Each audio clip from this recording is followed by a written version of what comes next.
Ang ganda ng pinag-check-inan namin dito sa Maylawag, Ilocos Norte. At dito nga rin pala nag-shooting sina Kim Molina at Gerald Napoles. At hindi lang yon, Malabali inspired pa yung itsura ng hotel.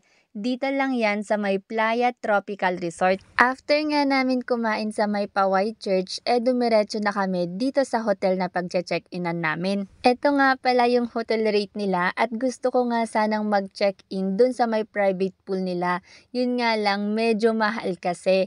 At etong hotel na to is binook namin through Agoda. At sa may 7-Eleven nga kami nagbayad. At ang maganda dito is pet friendly din sila. Yun nga lang, may additional fee. 500 pesos yung binayaran namin kay Lucky. Yung total nga pala ng binayaran ko dito sa my hotel is nasa 6,300 pesos.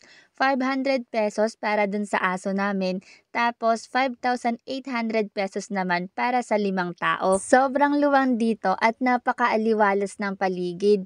At kokonti nga lang yung naka-check-in dito kasi nga Tuesday nung nag-check-in kami. At etong swimming pool yung pinakamagandang part dito sa my hotel kasi nga infinity pool sila at eto rin yung isang rason kung bakit binook ko eto sa may Agoda. Syempre, kailangang sulitin kaya sandamakmak talaga yung picture ko dito at yung picture ng kapatid ko. Yung kasama naming aso malayang naglalakad dito sa may hotel. At yung birthday celebrant naman namin parang uhaw na uhaw sa swimming pool kasi kanina pa siya nakababad dyan. Ang dami na naming picture pero siya ayaw niyang magpa-picture kasi nga daw lumalangoy pa siya. Kaya naman lumangoy na din ako, yun nga lang langoy aso.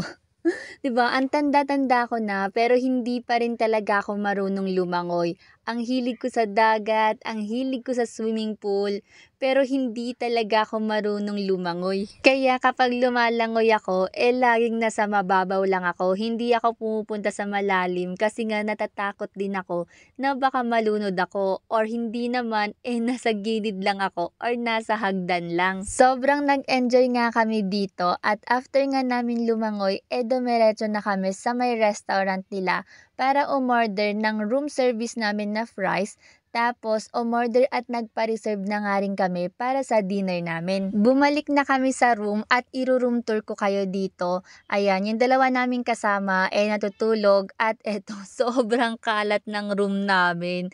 Parang binagyo sa sobrang kalat. Tapos, eto yung fries na in-order ko. Ang bilis nilang na-deliver kasi after 5 minutes, meron na kaagad. Yung room nga pala na kinuha ko is family room siya. Tapos, meron ng 2 bed. Tapos, eto yung CR nila, medyo maluwang din at malinis at meron nga palang 2 towel na kasama, may shampoo, toothpaste, toothbrush at may sabon tapos may blower din. At may 2 nga ding tubig tapos 2 coffee tapos meron nga din pala silang ref dito kaya yung mga binili naming juice nilagay namin sa may ref. At lumabas na nga kaming lahat para mag-dinner dito sa may restaurant nila, etong Cafe Amara. After namin mag-dinner at mag-chill natulog na nga kaming lahat at eto katabi naming natulog si Lucky.